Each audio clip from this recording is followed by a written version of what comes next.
Greenthumb.tv. Welcome to the Dr. Greenthumb Show, live on Twitch, Discord, YouTube, X, Kick, and the home site, www.bereal.tv. What would it be like?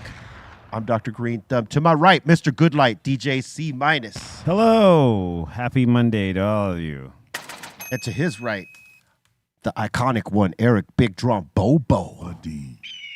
We got the sideline crew running the Starship, Botu Blambo, Bra Bron, the Dominator. Yo, what up?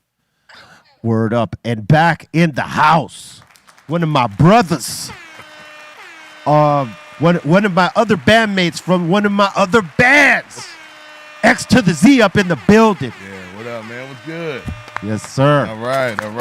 Good to be here, man. Yes, sir. Yeah. We also have the Concentrate King Cali Blath in the house. He's concentrating.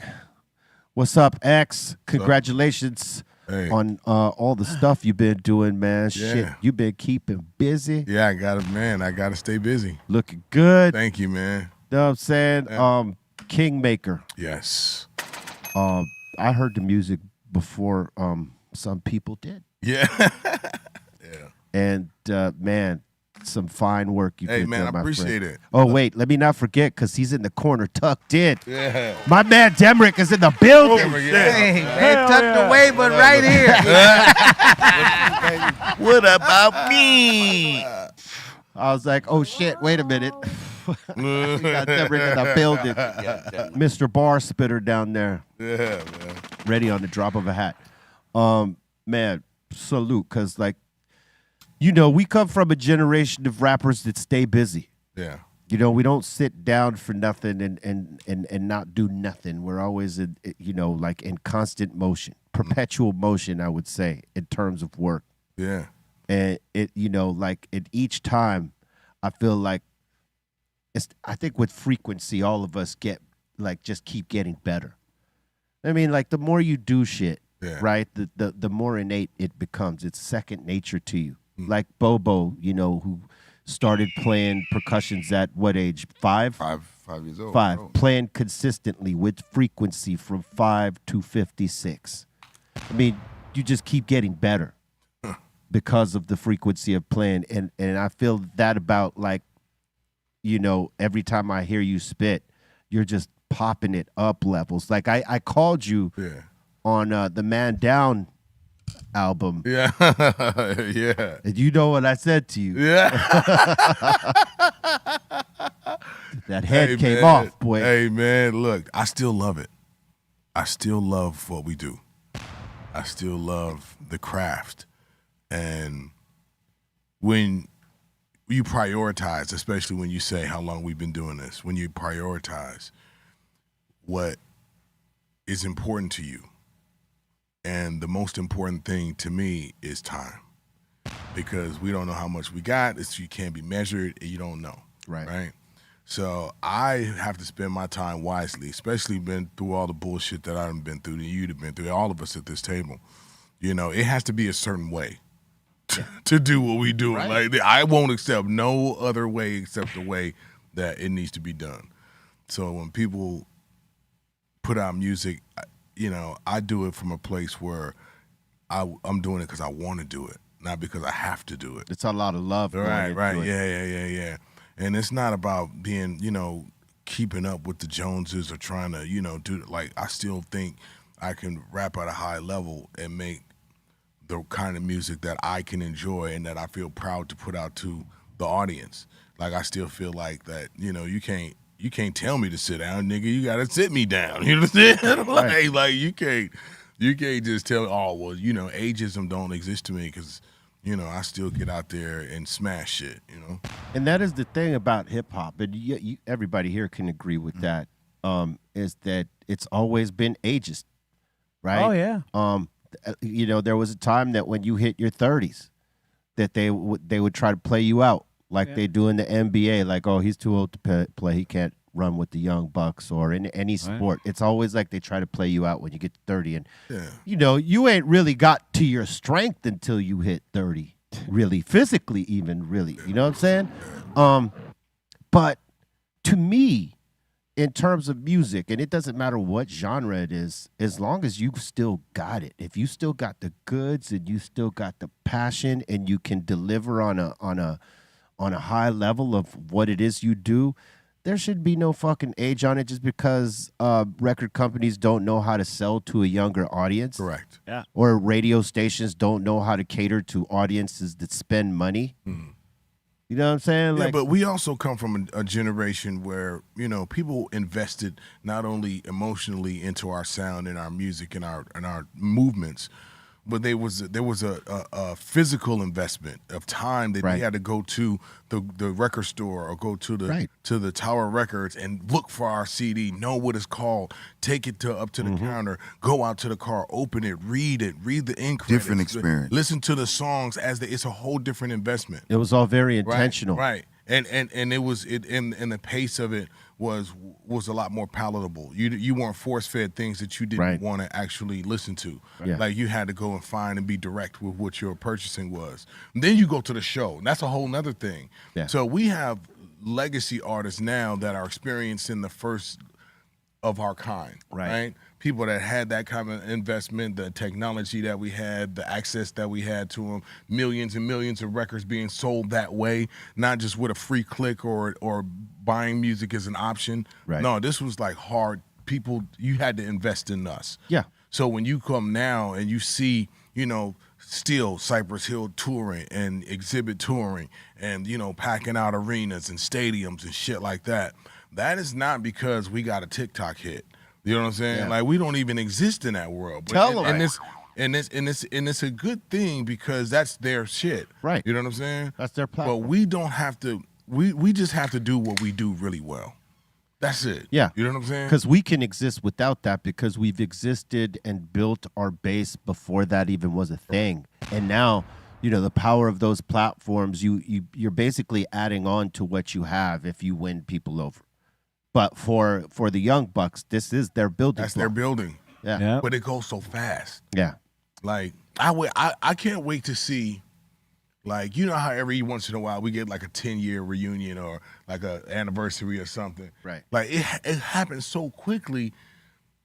Like, what is the 10-year, something going to look like for their generation? Or 10 their years Yeah. seems a graduating lot. class. Yeah, 10 years seems a lot faster than Right. previously, right? 25 years. But like we're coming up on the 25th year of Restless. Right, we're gonna do an all-day event on December 13th. It's gonna be crazy. We're gonna perform the whole Restless album at the end of the night. I want to make that a real special experience. But Restless was a turning point in my career, and a lot of people really enjoy that record. So you know what I'm saying? Like, where's the Restless for these guys? You know what I'm saying? Like, where's that 25-year stretch gonna look like?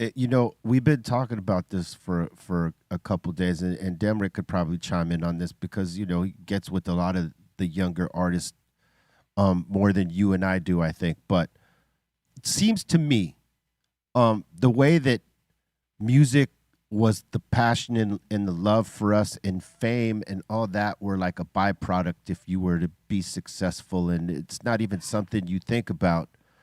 Although some do come in thinking, I want to be famous, right? But realistically, in our time, it was the music first, right? Right? Music You could first. tell Absolutely. Yeah, Right. You could tell who was that way. Right. And you as a music listener, you felt the vibe of that, right? You were a student of the game and studied all these songs, right? Yes. Okay, so the younger folks that are doing this shit today, to me seems like there's a good percentage of them that look at it the way that we do. They just don't get the light, so you don't hear about them as much, but they're out there that are students of the game like we were. But what the game and the industry highlights is these cats that want to be famous before being an artist. So they get caught up in doing all this bullshit that doesn't have anything relatable to the music, but they're hoping that will bring that people to the music. attention. And sometimes it does, and most times it doesn't. They just want to fuck with you for the fuck shit you do, and your music is mediocre.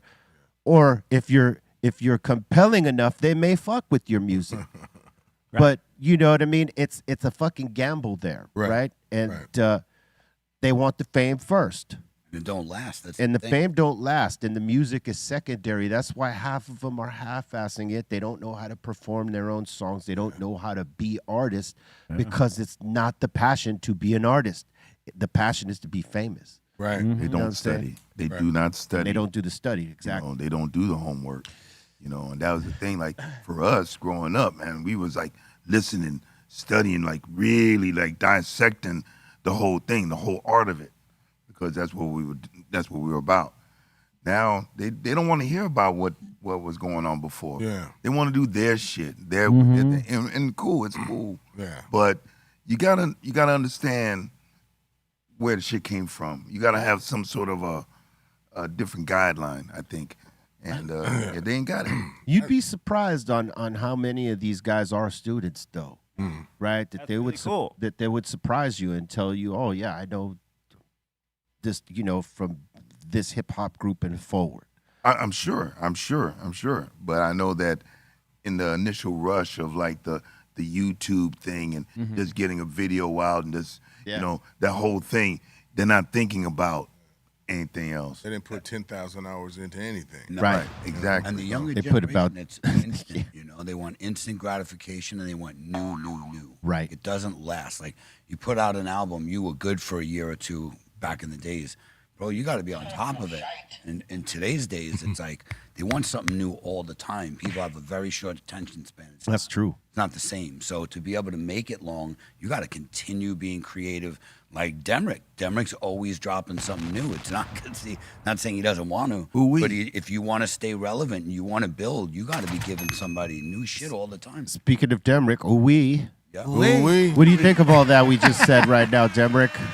What'd you say, brother? About these younger artists? I mean, the way that I feel, as I see it, like a lot of people putting hip hop to the back, like they'd rather be. I'm an influencer who raps. Right. I'm a Wow. new thing I'm seeing is people are saying, oh, the streamers are making more money than the rappers. Streamers are the new rappers. Good. And I'd be like, why does hip hop gotta be treated like that? Let You everybody know what go I'm be saying? streamers. Like it's like being a streamer. That's Go dope. over there now. You're a streamer. Being a artist, being a rapper, being somebody who's making hip hop music, it's his own art form to put energy into. And regardless of whatever you're doing, attention doesn't make your music good. You Yeah. know, it's actually putting in the that. work Maybe- and making something that people can resonate with. I believe is the real thing that is valuable, and they can't take that away with attention. Here's what I really think should happen. I think hip hop definitely has grown to the point of a genre that needs subdivisions. It needs to be separated. It needs to be adult contemporary, boom bap, boom bap. Right. It needs to be new school. It needs to be Yep. rock rap. You know what I'm saying? Different categories. Because there are subgenres within the genre. Correct. I think it's time for that. Yeah. Because we all trying to it's just like saying lumping all doctors of a medical field into just doctor. I'm glad you You know what said I'm it. saying? I'm glad you said it because, and anybody at this table and that watches this show could tell you how I feel about them calling some of the melodic shit that sounds like singing to me rap. Yeah. Just, you know what I mean? Like they'll call these guys rappers and it's like they haven't busted one rap yet. It's all melodic. Yeah. You know what I mean? And that it's just it's another form of R&B if you ask me. Yeah. I mean, it's the Post Malone. It's the Post Malone argument.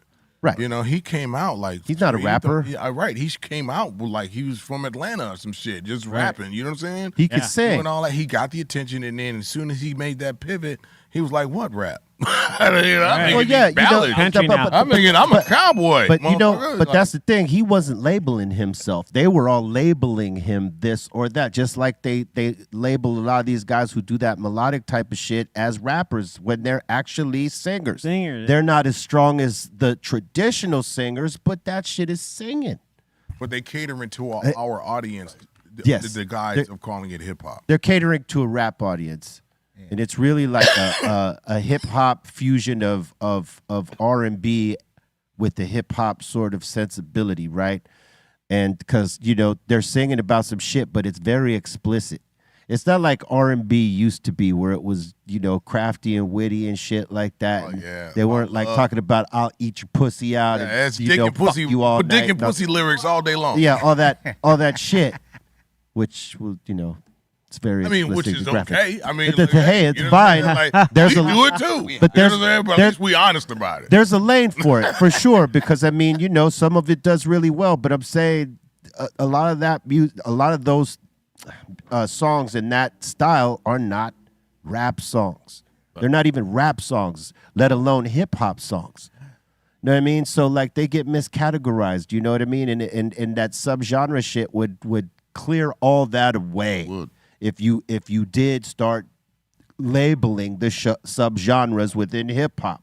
Yeah, You could hip hop ballads. You know what I'm saying? Like ballad hip hop. hip hop and B. Yeah, I won't be there, but I'm saying, right? But at Like least it R&B, hip hop, and B, son. It gives some people places to go within hip hop. Right. So you know what you're getting. Going up. Yes. Right. You know what you're getting. Like, so if somebody that was new to hip hop, somebody thought, okay, play me a hip hop song, and you played this shit with somebody singing, No. someone be like, well, this sounds like It's singing. time. It doesn't sound But I mean, like, we got to do it. is this Like, rap shit? Yeah. Yeah. Is what this sounds like the dude singing? It doesn't sound like he's rapping. You know what I'm saying? And that's what causes those confusions. I think, you know, there should be a hybrid genre, just like you said, man. Fucking categorize them in these subgenres so you know what you're getting. It's like that in pop. It's like when you look at the Grammys, you know, how many bunch subgenres of do they have for categories. pop and rock, and alternative country, rock, yeah. heavy metal, all of that All stuff. of that. Hip hop deserves that because right now it's imploding on itself, and they're doing it for a reason. They're taking the power away from the strength of the actual thing that hip hop has become. It took over all genres of music. You know what I'm saying? But then everybody felt like they could do it. Like you can't do that on a fucking professional sports team. You take your ass on a professional ice rink with a hockey team, they fuck your ass up. You know what I'm saying? You can't even skate. But everybody feels like they, you know, can do hip hop because they can fucking rap, you know, rhyme cat, rat, dog, frog, and press garage band. Now you're a fucking rapper. They made it accessible to people that may not have that talent to do that. So they can start to do everything on their phone, record a song, upload that to SoundCloud, and then there you go. It's a hit. Boom, bang. You know? Out of here. Now we got AI, which is gonna make the bullshit sound even better. So I don't know, we're fucked. Yeah. Like I can suck and be good. You know what I'm saying? Like, oh shit. Walk the line. Man, these motherfuckers gonna have the AI gonna have them rhyming right, using all kinds of patterns that they wouldn't normally use. And fucking that's it. Upload. They ain't even gotta record it. They could just upload a few words, and then it's gonna sound just exactly like them. Fucking crazy. Yeah, it's crazy how close those like that they get. Yeah.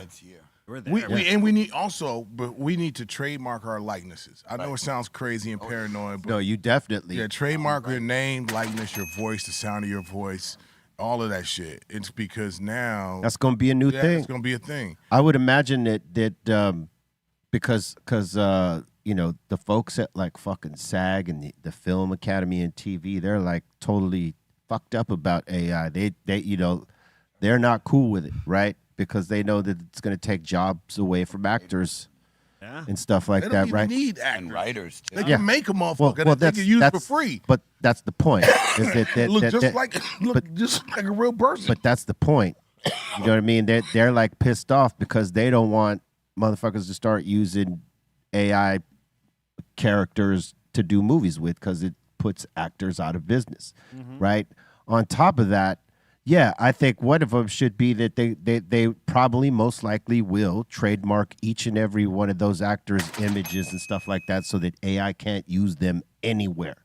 Right. Put that in that contract, initial contract. Yeah. That's the thing. Like We you need to cannot just use an AI image of me for future projects or make some sort of deal or whatever like that. But they could just create characters on their own, meaning now they don't even. Yeah, need they an don't have to actual base it person. off anybody. There you go. They just generate a character. And what about the writers who are fucked? 'Cause Oh, now yeah, you can Chat literally GPT, just, you can just press- just prompt, say, hey, I want Yeah. a story about me in Queens, in New York, and this time make a thing. It'll write you a script, and you thing. can tweak it. And, Yeah. like you can It's write a just out script the like window. this. The writers are fucked, man. That's where it's going to be like people are going to be making good movies from home. No, but here's the distinct difference. There would never AI is only going to mimic. No, it can only mimic what's already existed. Right. But us as human with creativity, we will always be able to come with a new idea, new Evolve. or push a boundary on a thought. That is and they the- can only use that. But what I'm saying is just like they put parental advisory stickers on our records and everything, if you use any type of AI, anything, any kind of alteration, whether it's a hi-hat, a generated effect, anything, it should have that AI generated on the fucking product. Well, right? yeah, here on YouTube, right? I mean, we're blasting it out on a few platforms, but on YouTube, they just put a policy up that if it's AI, it has to show that it's AI. You know what I mean? But no, you can't trust people to do it, right? So it needs to be like if you press on this switch, it's gonna say AI generated. Shit, I think YouTube has their AI shit looking for that and like labeling it for you whether They you can like make it or not. Simple as fuck. They could look if you turn this button on, tick, AI generated. It's going on the motherfucking thing. It's got to be Period. certain like coding or something like Yeah. Something, yeah. that. Any anti or Any alteration. any alteration to be Creators. picked up, because AI is only going to get better and better and better and better. Hell yeah. And it's only going to improve the way it looks. And way the it programmers or the you know yeah. the right people with that technology could do some crazy shit. Hey, I just see Or the wrong I just see people. Mr. Rogers and Tupac Yeah. Oh yeah. drinking 40s and shadow boxing Yeah, the other that's day crazy. in the neighborhood. Come it on, was man. crazy. That's I can't crazy. believe Come on, AI. man. And it And looks some of it's- realer and realer. So Soul King in the live chat says, "Make me a song with Be Real and Xzibit." Look, in October is it? Is it October 30th for Halloween. Yeah, for Halloween. We usually do Halloween. Yeah, we got Serial Killer's new album popping off. So King of Art. you'll get that song. You know what I'm saying? It's got Demrick on it too. You know what I'm saying? This is our Did the fifth whole album. man. This Yeah. is our fifth one. That's one. If y'all ain't up on game, Serial Killers, you can look for the music on Spotify, here on YouTube, and other places. I mean, we gave away a few of the albums. Yeah, we started out just launching out, Yeah. mixtapes. On Halloween, we was dropping it. Yeah, it was dropping it on Halloween. And we carry tradition on. You know what I'm saying? We going to be dropping it. Get ready for it. Yeah. Scoop DeVille produced the whole shit. It's fire. Well, they're getting the first single, so they're getting the SK Anthem. Yeah, SK On Anthem. Halloween. Wednesday, on Halloween, right? Yep. That's the first drop. Look, boom. SK Anthem. You know what I'm saying? Y'all can absorb that for a while, and we're just going to keep hitting you with the thunder. You know what I'm saying? Yo, X, I was going to ask you, have you ever had a writer's block? Like, have you ever found yourself in a spot that, you just can't get anything out, like writer's block? When I feel like that, I just don't write. Yeah, don't force I don't it. try it. I don't force it. And when that feeling comes back, that's when I get back on it. Let me ask you a follow-up question to that. Was there ever a beat that you were given that you passed up and someone blew it up? And you were like, damn. Nope, I rap on everything. That's an even better answer. Don't miss the moment. I rap on everything. Don't miss the freaking moment. Yeah, man. Because that happens. Yeah, absolutely.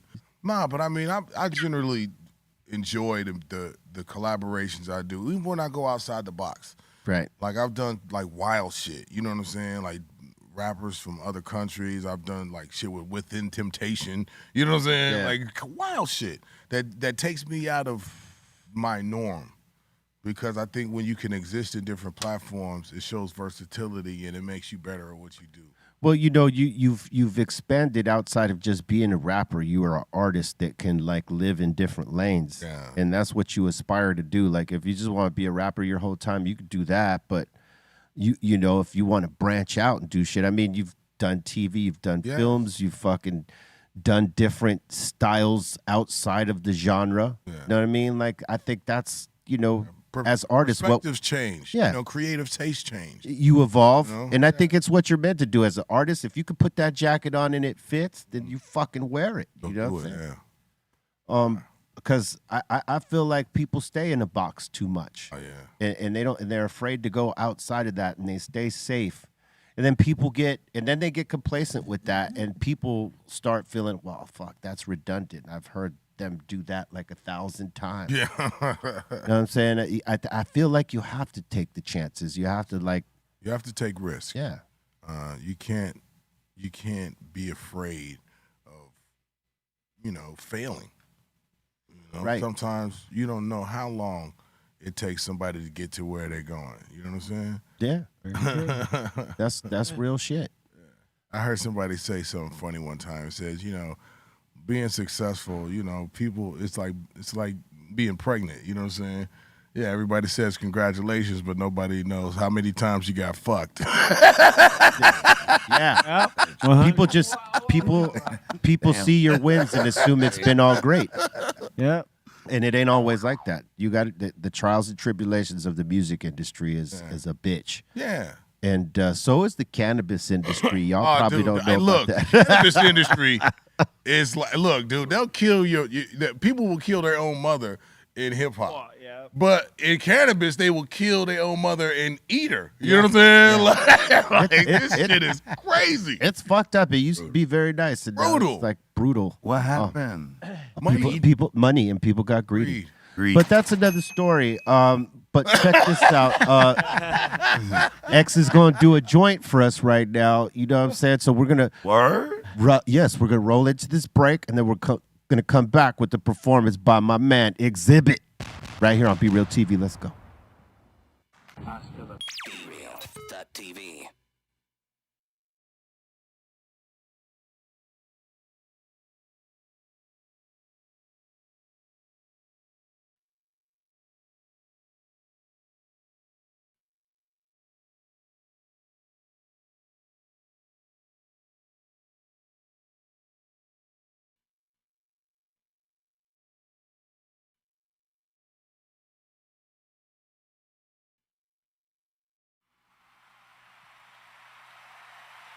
If you a pussy, shut the fuck up. If you a pussy, keep your hands to your side and don't move a muscle. And watch us real motherfuckers put our right hands in the air. And rock it to the west, rock it to the east, rock it to the west, rock it to the east, rock it to the west, rock it to the east, rock it to the west, rock it to the east. Everywhere I go, everywhere I go, everywhere I go, everywhere I go, everywhere I go, everywhere I go, everywhere I go, everywhere I go, everywhere I go. It's a 12-gun salute, cultivation, rotation, picking up my people by the roots. Xzibit bouncing with the troops. I'm shocking the city like the big homies didn't call the truce. Motherfuckers running from the truth. I'm Godzilla, God killing the snipers on the roof. Hydraulic singing like the weekend. You checking for drip while I'm dumping them in the deep end. Like the napalm, burn the building down, leaving atom bomb-sized craters in the fucking ground. Pulling up to rolling loud like a Muzi bird at last. We gon' put the music first. Welcome home.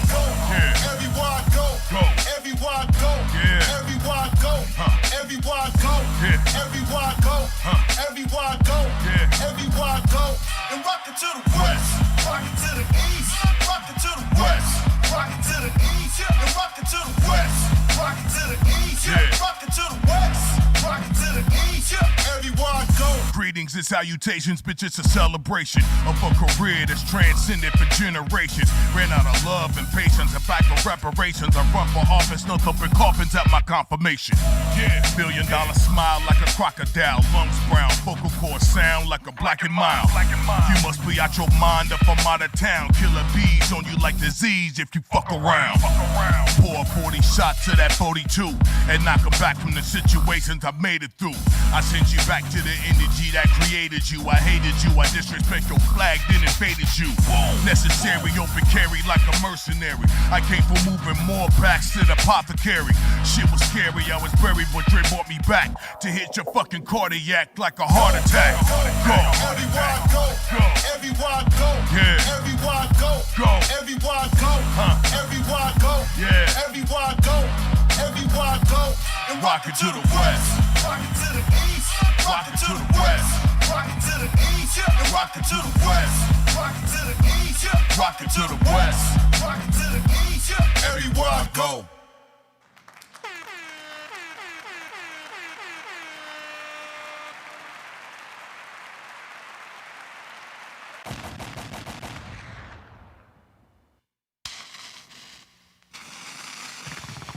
and you're watching the highest show in the world. Yo, what's up? We're Escape, and we was just rocking with the Dr. Greenthumb Show, the highest show in the world. Yeah, man, it's Jeezy World about to be on the Dr. Greenthumb Show, highest show in the world. You heard? Dr. Greenthumb Show, man. You already know what it is. What's up, y'all? It's Lil Cece. I'm on the Dr. Greenthumb Show, the highest show in the world. What's happening? It's G Perico at the Dr. Greenthumb Show, the highest show in the world. Tune in right now. Big shout out to Be Real TV from Jesse Borrego and Crucito. Los Vatos Locos forever. Oh, yeah. Oh, let's give it up for Xzibit on that one. That shit. Who did the beat? Oh, it was fire emojis through the joints. Them joints? Yeah, that shit was smacking. Fire emojis through the whole chat room. Thank you, brother. Kingmaker, man, that album means a lot to me. You know, I haven't put out a record since, 2014, 2015, something like that, right? G? Holy shit. Like it's been like that was 6 years, Napalm, right? Or the Napalm, yeah. 2014? Yeah, something like that. 11 years ago. Yeah. Shit. Oh, yeah, 11. Telling you the bar work just keeps elevating. Yeah, so yeah, when I started, it was like I kept starting and stopping. I just didn't like what was coming out. It needed to feel different than anything else I ever made. And it accomplished that. I was really happy when it came out. It got the global reach that I was, hoping it got. A lot of people, now we're touring. We're going to have to do it with elbow grease. It ain't going to be like the popular vote. You know what I mean? We got to do it elbow grease. We got to go in front of our fans, the people who invested, like we was talking about earlier. Right. The people who are invested in us, go out there and make them look good by looking good.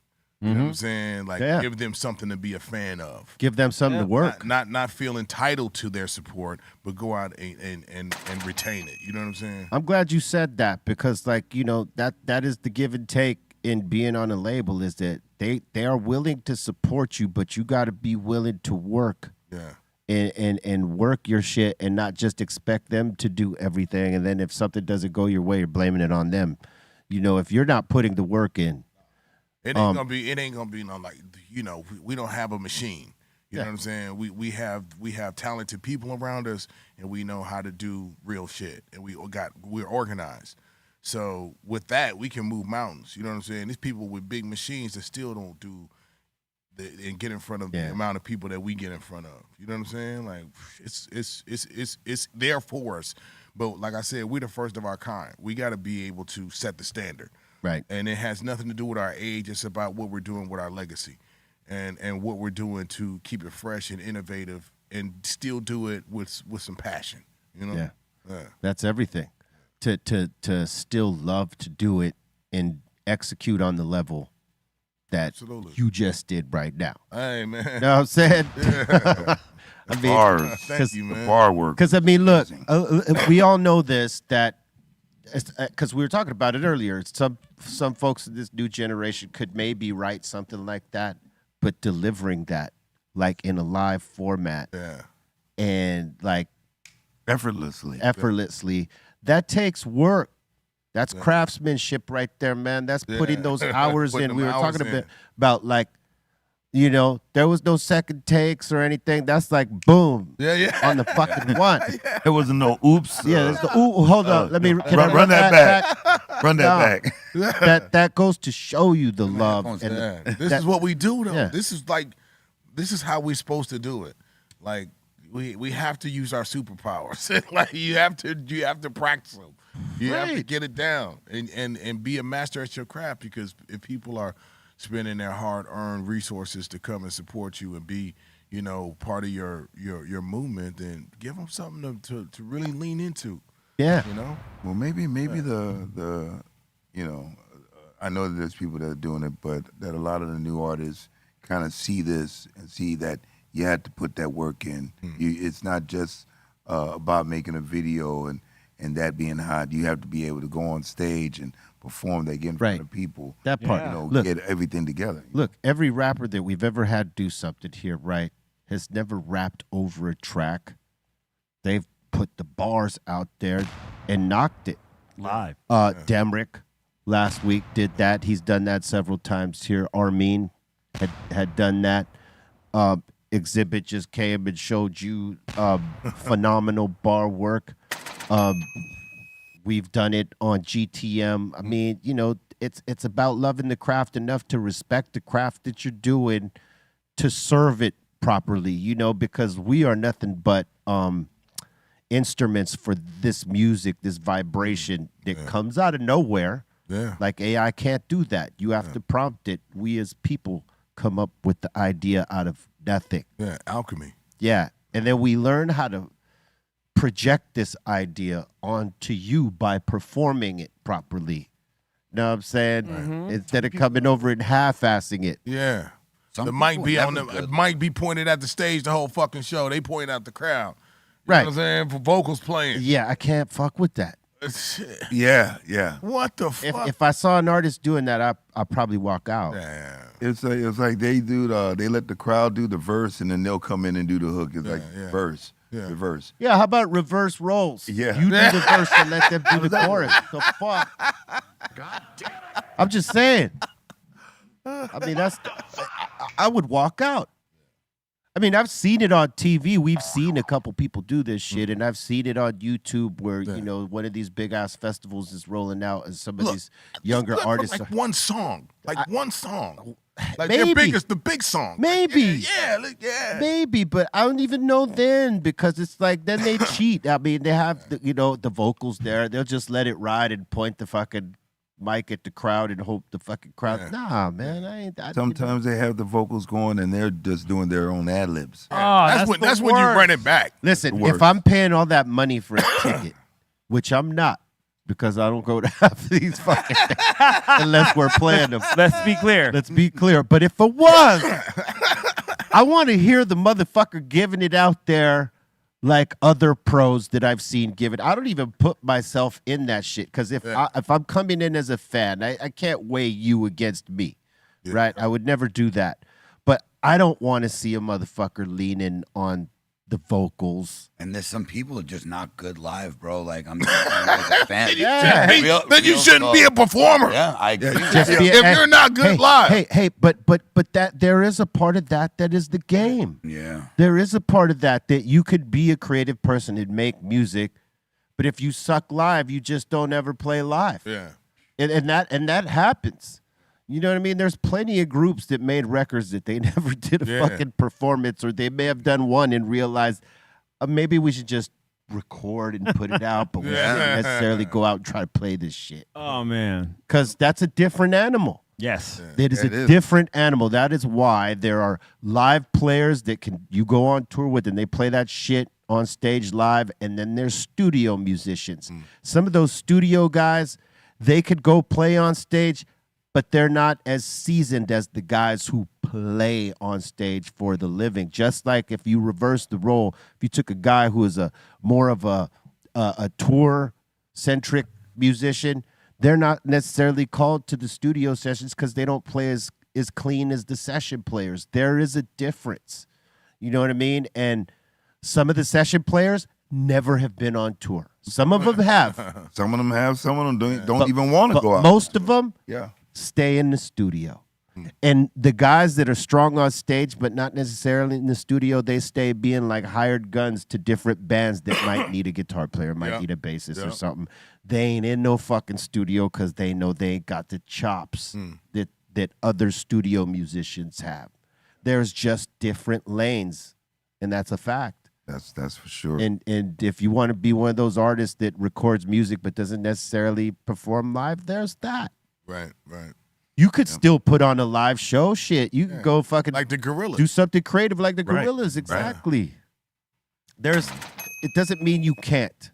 But if you can't present it live as the guy or female up on that mic delivering the songs, think of a different way to present it than to go cheat people and fucking, throw your fucking vocals on there and do the hype parts to yourself. Let me ask you this. How does it feel now performing with a live band after a lot of your career, majority of your career is just in DJ, whatever, but performing with a live band, how is that for you? I feel like I've been wearing Chuck Taylor's playing in the professional national basketball association. Running up, I've been using Chuck Taylors for all these years, and now I got my first pair of like real comfortable basketball shoes, and I'm like, damn, I should have been doing this the whole time. It's a different feeling. It is amazing the amount of freedom that you have, the way you can play in and out of songs, the transitions, the breakdowns, the freedom you have of doing pieces of the catalog that I didn't have the 2-track to before, or the instrumental to before. Yeah. And now I get to pull anything from my catalog, and I do. My shit is like, we got a 2-hour, so we had to cut the motherfucker back because I was like, yo, let's do that too.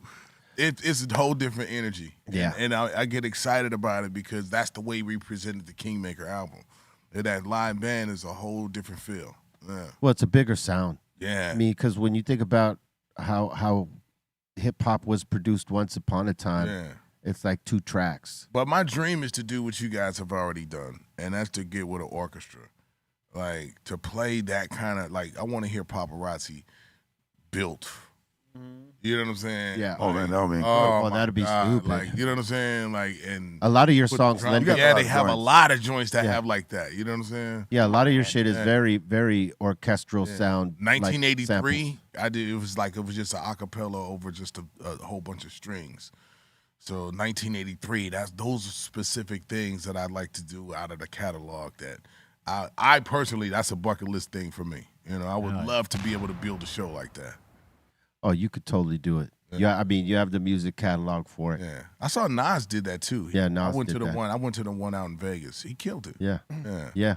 Man, Green Lantern was up there. There's more of us. AZ came out. That was crazy. There's more of us out there doing this shit now, and it's beautiful because it's like it's showing how our music snaps into anything. Yeah. Because that's the power of hip hop. It's made from everything and anything. Yeah, absolutely. Oh yeah. No, no one. If no one ever realized it, that is the beauty of it. You know, and now producers are not even leaning on other shit like that, like sample it. There's still the sample culture. Don't get me wrong, but a lot of hip hop producers now are creating shit sounds.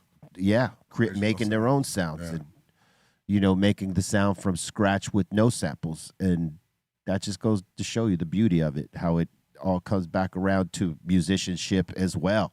Yeah, like they used to say that this ain't, you guys aren't musicians. Bullshit.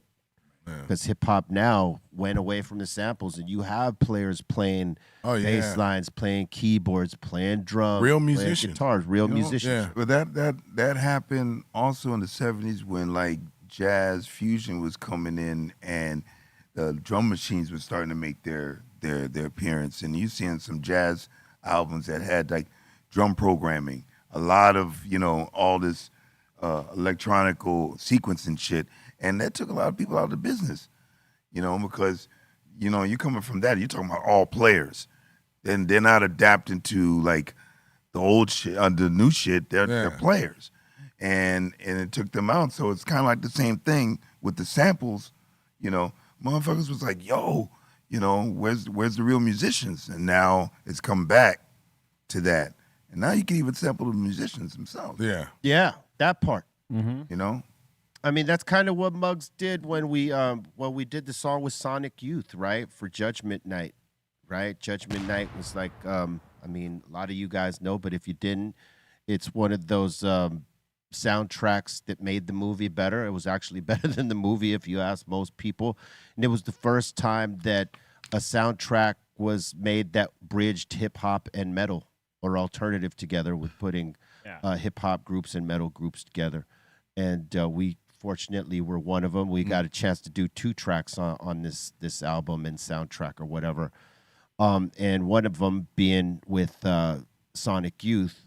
The first one was with Pearl Jam. They played everything, so Muggs didn't really do anything on that, and that was cool, but it was the Pearl Jam meets Cypress thing to the fullest, right? Their sound and Send Dog and I on it. But with Sonic Youth, they were actually in the studio with us, and Muggs was having them play, and he sampled everything they played and then put the song together rather than let them play the song and then him try to put things on it. Yeah. He actually directed that one. And So cool. yeah, so I mean, we're the earliest beat makers were sampling from things like that already, but this was being able to sample it direct. Yeah. With a different sound. Like you could actually, make it sound much bigger because you're sampling it direct. Yeah, right there. Yeah, and separate it. Like, for instance, most tracks that you hear, if there was a bass line on it, chances are that bass line stays, or they have to like bring the bottom of it out just to Filter it out. Right. filter it out Right. to put on the beat. In some cases, if the bass line's that dope, they keep it in.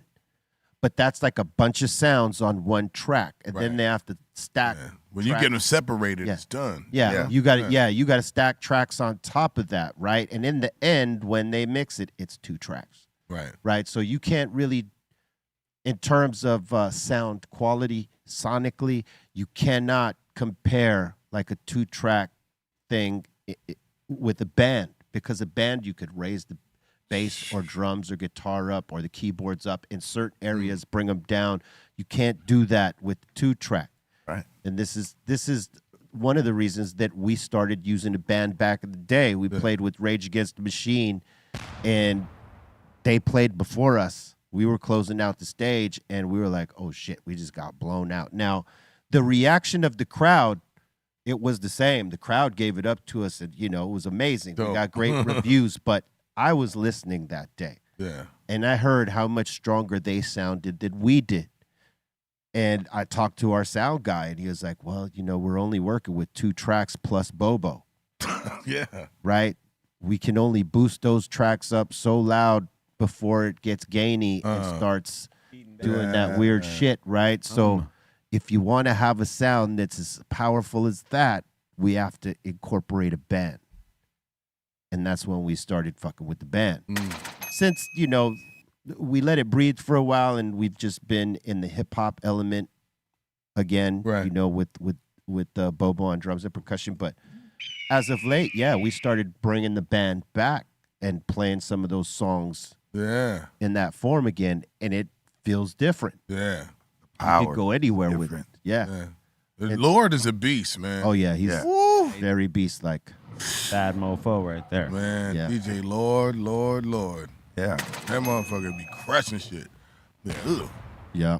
I see it. He's I still love a good stage show. If you can win live, you're gonna have a long life. See, that's the thing, though, right? A lot of hip hop groups cut the DJ out of the fucking show, especially these new motherfuckers. They're like, don't even have a DJ half of They them. got like a machine. They trust. They trust in the machine. But for me, I'm trying to expose all elements here. You know what I mean? Like Bobo, his get down, and Lord's get down, and then Sendog and I, and then all of us together. I mean, to me, you have to show all these elements and highlight them. It's like what rock bands used to do. If you had a badass fucking shredder on guitar, he had a solo somewhere. If you had a badass drummer, he had a solo somewhere, and so on and so forth. Like Led Zeppelin, for instance, they all had key solos in certain moments because they were all, some of the baddest musicians to play at the time, right? And in the rock and in the metal world, they do that. They celebrate their badass players. They don't just kick them to the back and like, I mean, so we make sure they see what Bobo can do. Absolutely. We make sure they see what Lord can do. We make sure they see what both these dudes could do together, and then what we present as the unit. To me, that's the complete show. If you don't do that, to me, like if you got a badass DJ and you don't unleash him, what do you got him up there? Yeah, DJ Flawless. Shout out DJ Flawless. Yeah. Out there rocking with us on the Kingmaker run. I celebrate motherfuckers that utilize the DJs in the shows, because I mean the fucking DJ's the backbone, and if you got one of those killers up there, you got to unleash him. What happened when your computer glitch? Or the sound go out. There's plenty of times that that happens. Yeah. And Who's gonna keep it going? Lord's stuff is going out. I've kept that beat, and then he'll somehow come back in when the power goes on, and we know how to. It's communication. Communication. That's the thing too. When the band it's that musical communication, how to, looking at each other and everything like that. Then you can get out of damn near any situation. Correct. And they'll never know the wiser. Right. Exactly. Yeah. Can't let them see you sweat. Man. And let me ask you this: how much, like when you create the set list for the tour, does it stay that same set list, or do you change it up throughout? It changes. I go how often? night for night. Yeah. That's cool. So you make them up every night, different ones. So well, we have actual like song selections kind of broken up. Like there's big chunks of records, like, and they all kind of follow the timeline of where like the first songs, middle, and then the later stuff. So I like to do a combination of that, but I can go and know what the crowd like we can go look at the crowd. We're going to know what it is. You know what I'm saying? The art of feeling the crowd out. Right. When you look at the crowd, you're going to know what it is. Like some people are there because they love the first record. Some people are there because they saw Pimp My Ride and think I'm going to get up there talking about some cars and shit. They don't know what the fuck they expect. But there's hardcore people that are like know it. They know it. They know it. So I know the ones I got to start with. But the middle always changes. But now with the band, like I do that shit audible. Like, hey, do this. Like, hey, I made the call. You know what I'm saying? As long as that song's in the same key.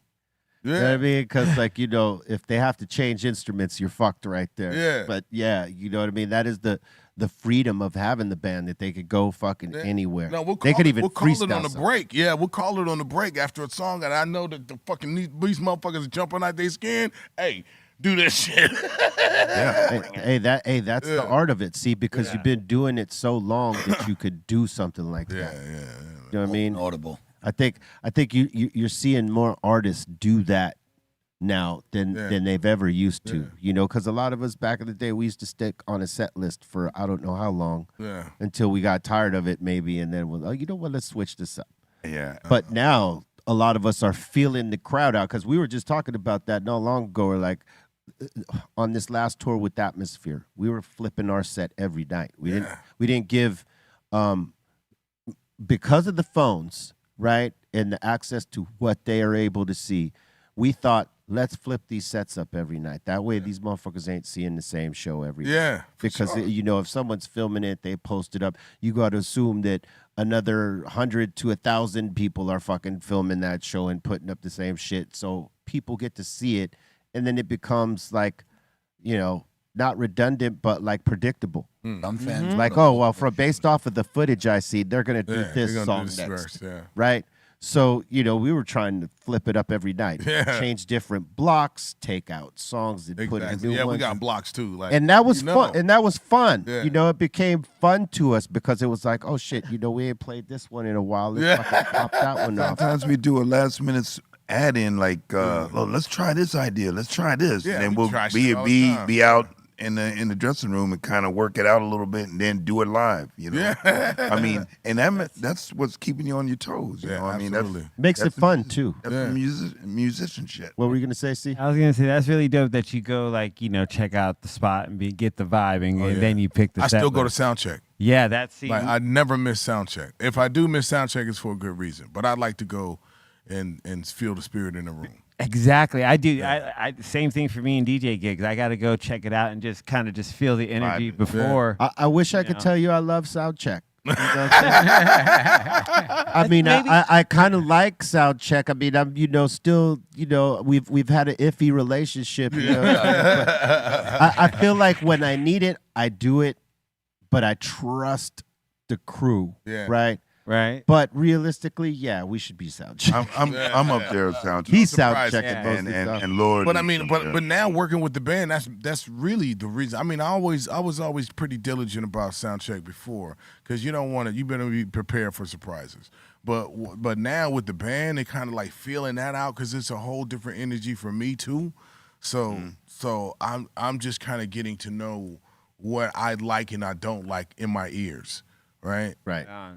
So I got to find a balance of track and band, and really like once because we got it perfected now, but it took some time to find that balance, because I've never done it before. Right. It ain't just plug and play like, oh, this is great. It sounds great like a fucking stereo. It does not sound like that. You know what I'm saying? Yeah, no. Yeah, you got to find a balance because I do want the DJ, but I like the band, so we got a nice little hybrid.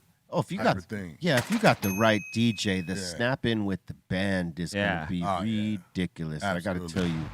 tell you, because it works. I mean, because realistically, the turntables are now an instrument because they could play any sound, and most DJs that are like, with the shits, they could manipulate the different sounds and find the pockets within the band to like pop that shit off. I mean, Lord is a fucking killer when it comes to that. Like when we Z-Trip did- is another one. There's another one. Like when we did the orchestra stuff, we did not use any backing track.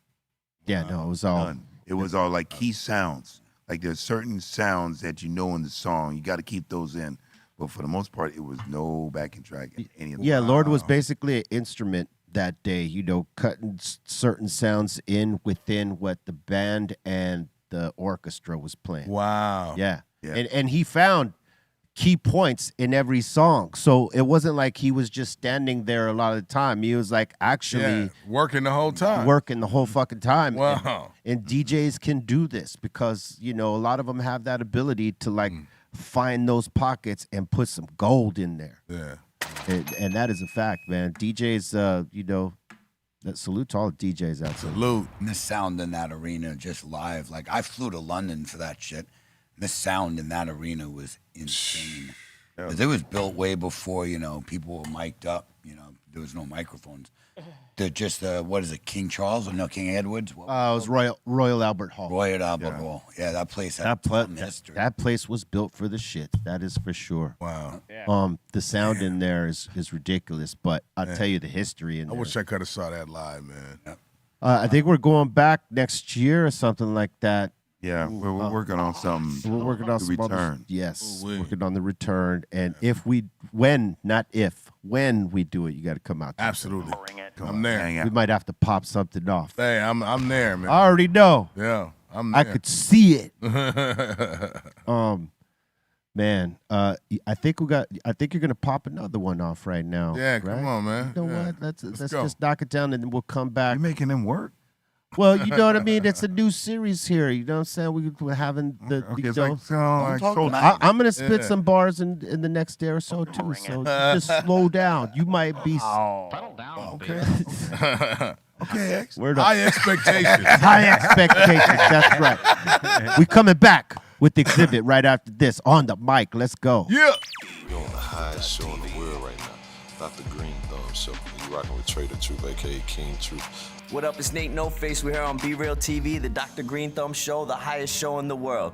Hey man, it's on BP and I'm here fucking with Dr. Greenthumb. What's up, guys? It's Nick Tucker here. We're here at the Dr. Greenthumb Show. It's your girl Tammy, aka the Cannabis Cutie, and I'm at the Dr. Greenthumb Show, the highest show in the world. What's up, fool? Felipe Esparza here. I'm about to be on a Dr. Greenthumb Show, the highest show in the world. Fuck everybody else. Fuck everybody. Fuck Willie Barcena. Fuck that fool with his dead lazy eye. Nah, just kidding. I'm right here to start trouble, dog. BeReal.tv.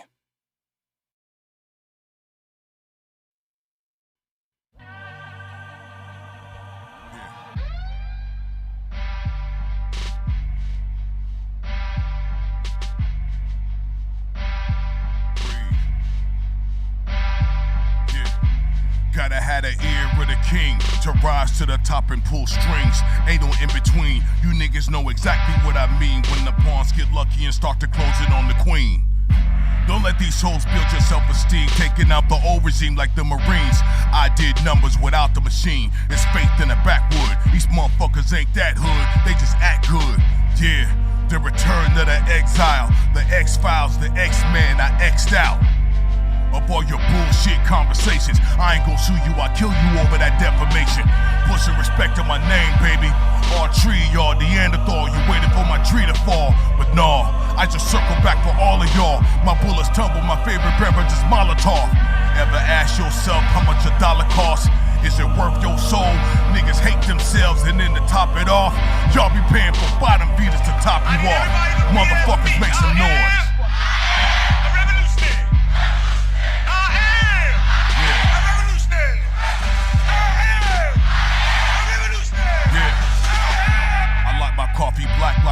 soul, leaving all my childhood with sex, drugs, and rock and roll. Highway to hell, but it led to a pot of gold. You can't build a foundation if it ain't up to code. So what the fuck you think we headed for?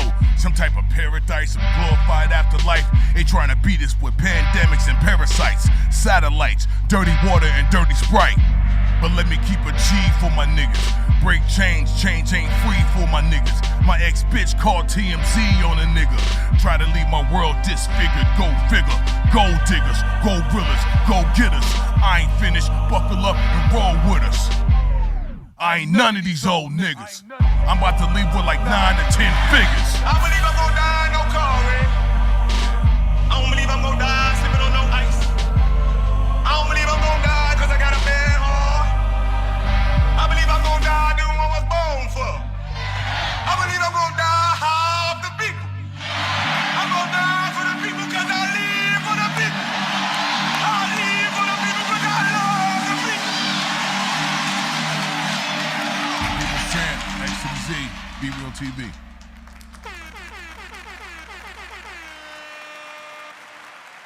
BeReal.tv.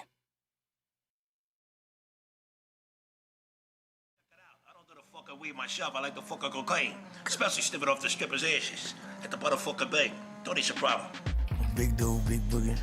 I'm right here at the Dr. Greenthumb Show, the highest show in the world. Hey, yo, check this out. This is the legendary Smooth Beard. I'm at the Dr. Greenthumb Show. Let's go. Shout out Be Real TV, baby.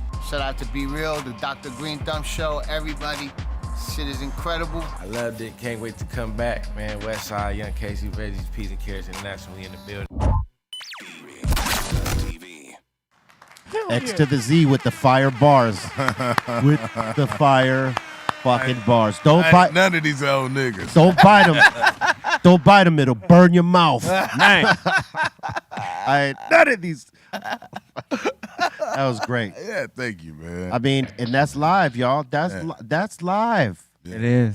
Kingmaker, man. You know what I'm saying? Right now, man, I feel excited about going out and supporting it. I feel excited about putting out music in 2025. I want to point something out to your artistry and your craftsmanship and your ability to deliver, right? If you when you go back and you watch both performances, pay attention. Pay attention, all right? Because you heard my man pop that shit off flawlessly, not gasping for air, totally breath control pockets in a complicated style. And fighting through like the decades worth of backwoods smoking. You were like, yes.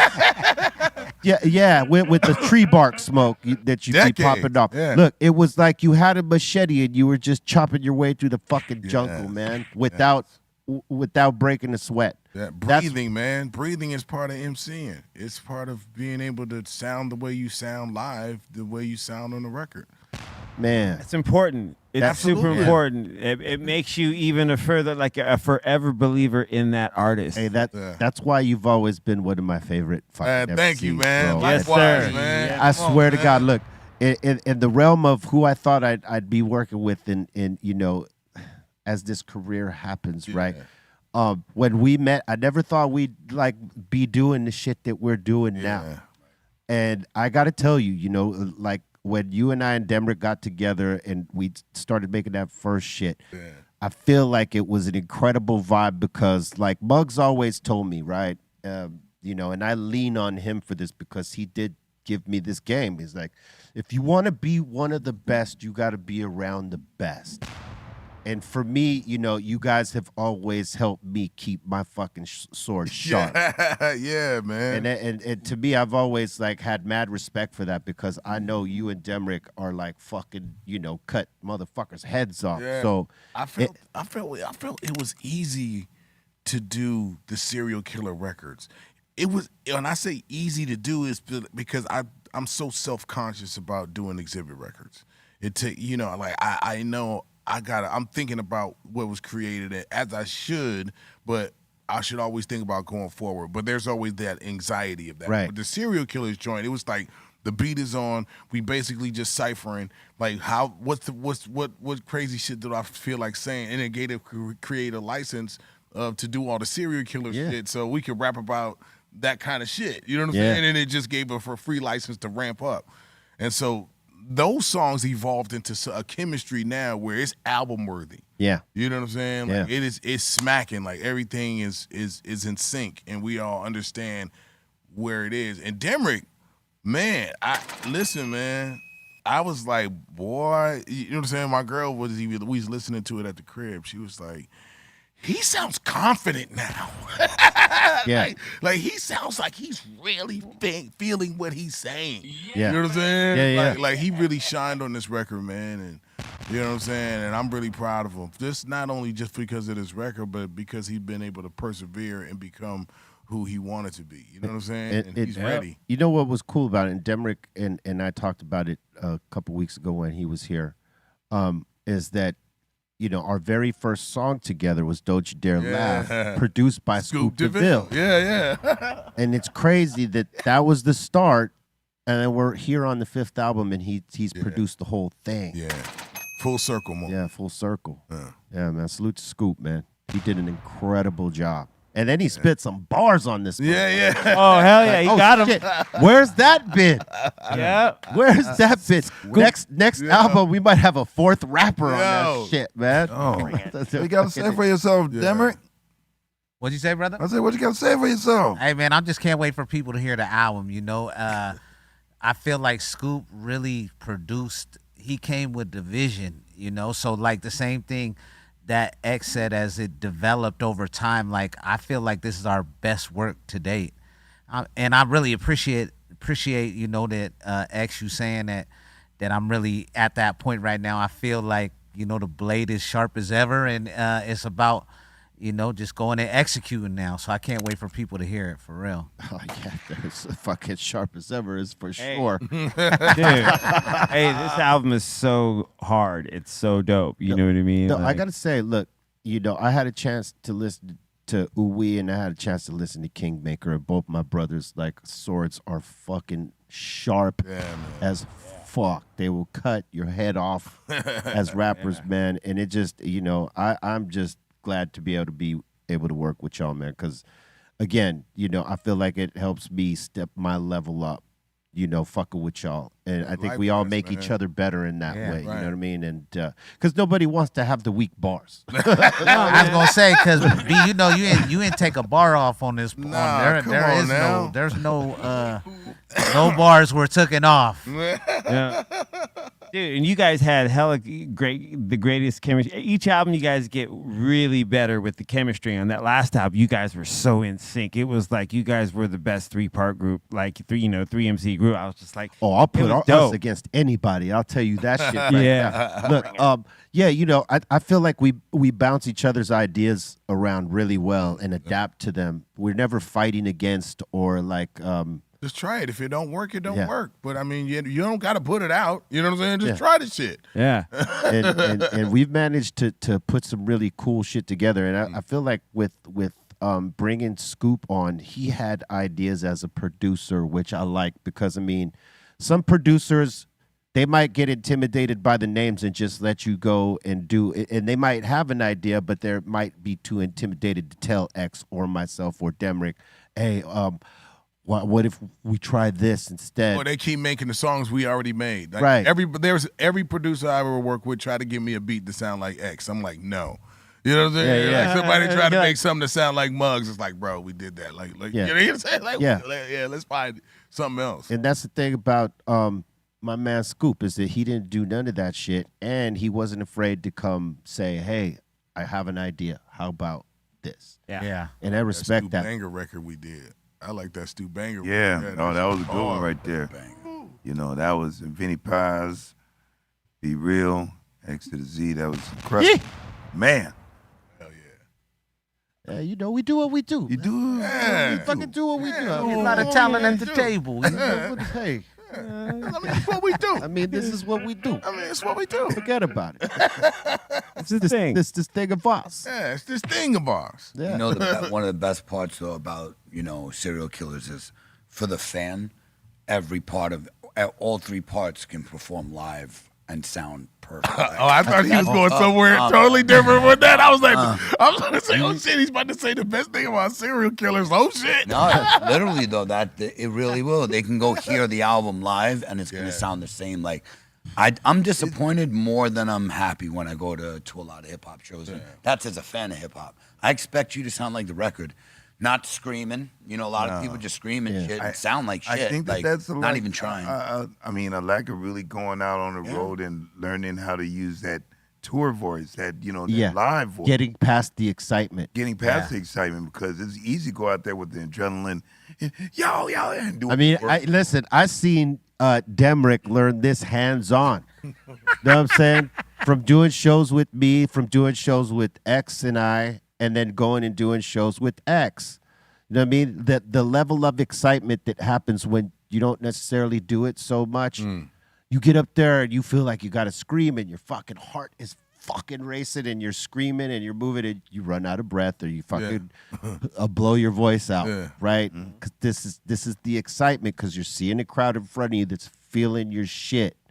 You know what I mean? But with time, and Demrick is proof of this, you know what I mean? Like, you learned with frequency, getting out there in front of these motherfuckers, getting past the excitement and harnessing the control and sounding like yourself and not screaming and getting too excited and taking them on a different fucking journey. You know what I mean?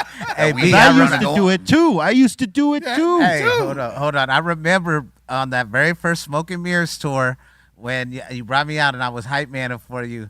And I swear I lost my voice like the third show. And we was clowning on that one. He really looked at me. He said, "I do not care. This is where I take my breath at. This is where I get my moment to chill. You gonna rap?" There was times I was up there doing "Don't You Dare Laugh" with no voice.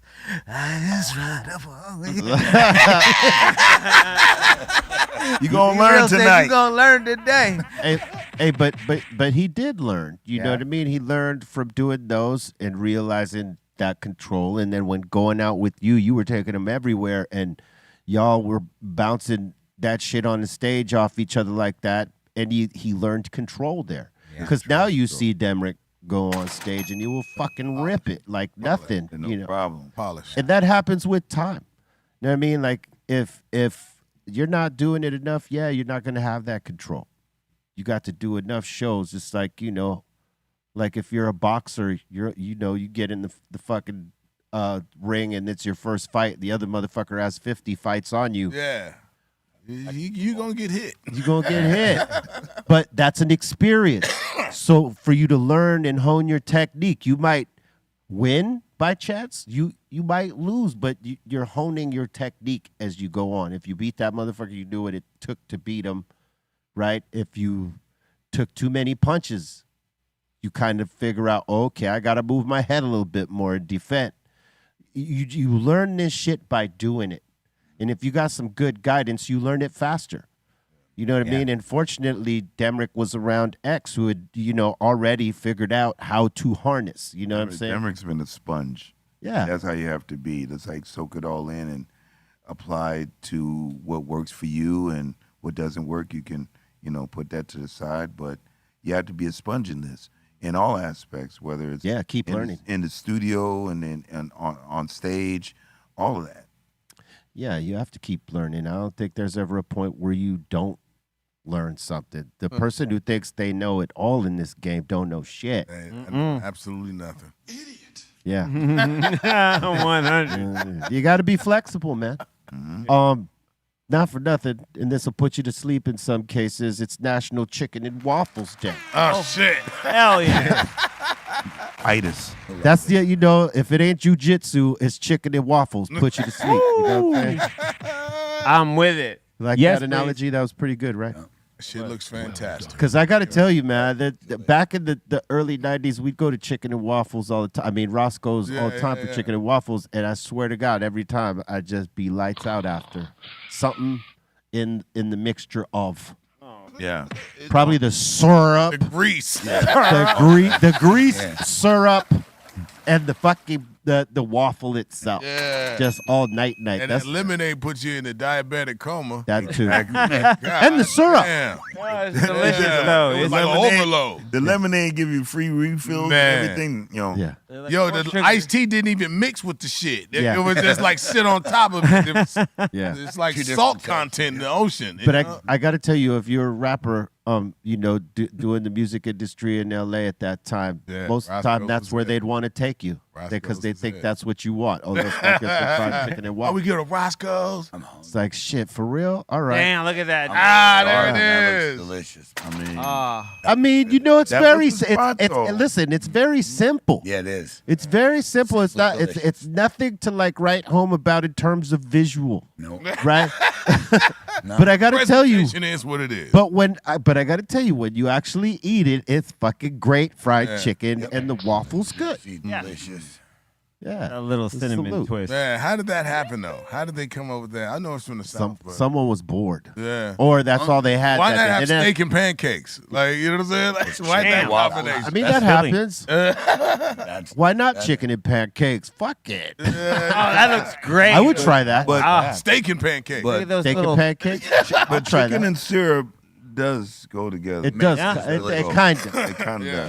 does. Right. It is also National Writing Day. Nice. Salute to all the writers out there. To all the writers. They deserve a day like this. Because guess what? Ideas come out of nowhere. Yes. That is the magic of what we do as writers. Getting an idea from absolutely nothing and turning it into something. Salute to all y'all out there that be putting that shit down. Or just think about it. You know what I mean? Like Demrick over there. He don't write shit down. He's one of those who thinks of it here, busts it out. That's writing too, just, in a different style. It is also National Brandied Fruit Day. It's What? probably got some alcohol in it. There you go. Boom. There. Oh. You want to get twisted by eating some fruits and stuff. moonshine. That's Pruno. Kind of, right? Pruno. That's how you make it. moonshine. You know? Yeah. Yeah. Pruno's made in a toilet, though. Well, I mean, you work with what you got, man. Because it's jail. Yeah. You know what I'm saying? That's why You don't have Pruno. to make Pruno Right. out here. You could use different Yeah, sorts you of wine you out could like here. a jar, you know? Yeah, like a jar. Moonshine style. Did you know it is the birthday of Jelly Roll Morton, born on this day in 1890? What? Who the fuck is that? Oh, okay. He's a jazz okay. musician. I was like, oh, fuck. We're going way back. I thought they were talking about our jelly roll. There's been a lot of jelly rolls in our time, Or this, 1890, what? but yeah, his birthday was his birth date was 1891. I mean 90, excuse 90, me. Yeah. 1941. Damn, he was born in the 1800s. We were born in the 1900s, so we shouldn't talk so much shit. But Yeah, like, right. Grandfather was 18. he was right there on the cusp. The late It 1900s. just, it just seems way old to us. I got old. It is old, Yeah. though. Just, no, for real. My grandfather was born in 21. My grandmother's 25. My great grandfather was 1891. Wow. And my great grandfather was in the 1800s. I can't even say when my fucking Crazy. grandfather was born. That's crazy. I don't know. Did you know it is the birthday of the legendary songwriter Tom Petty, born on this day in 1950? You got lucky, bitch. Man, he had songs, man. Tom Petty was the man. He was the fucking man. Dude, he's the man. Sure was. Did you know in 1964, Jim Sunfield, drummer for the Hootie and the Blowfish, was born? Happy birthday, son. Yeah, dude. Hell yeah. Fuck yeah. We'll just skip over this next one. And did you know in 1977, Ronnie Van Zant and Steve Cassie Gaines from Leonard Skinner tragically passed away The plane accident. in a plane accident? Yeah, man. That's why you never play the song Free Bird when you're going on an airplane. Yikes. So goes the legend. Don't do it.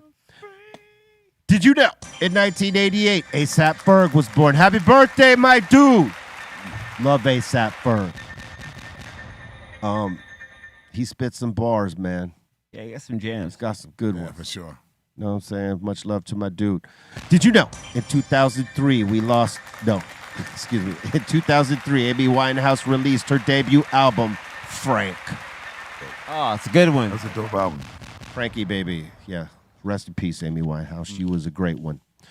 The Dr. Greenthumb podcast is in the top 50 listened to podcasts on iTunes and is available on all streaming platforms. Make sure you check out this podcast on Apple, Spotify, or wherever you listen. Don't forget to drop a comment or review. Salute. Thank you very much to all those listening or, listening on Apple. Much love to y'all.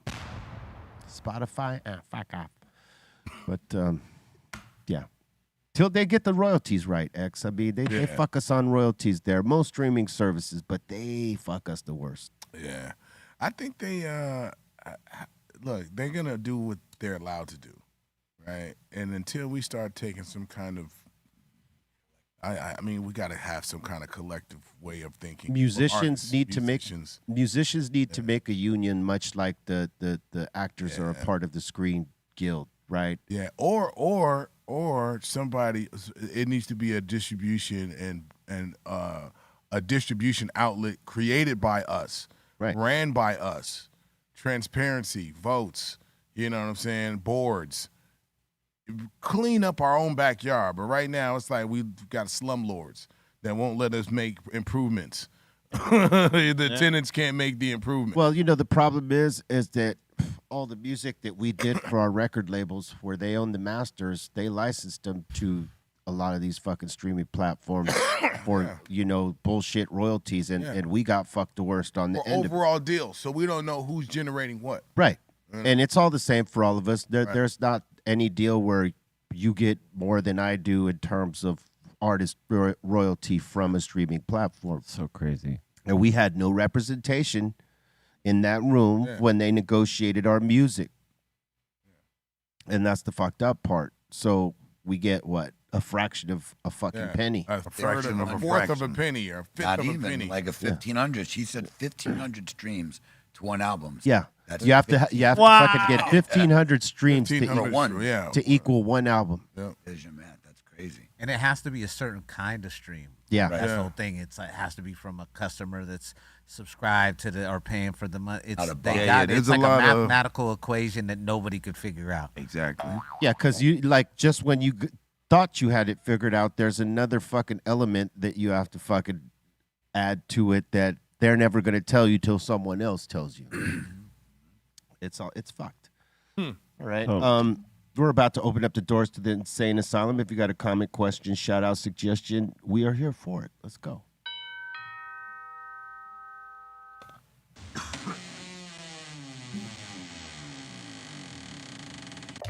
All right, Amanda Phone here's asking, question for Xzibit. How did you link up with King T and the Alcoholics? Lots of Old English 800. That's a link up.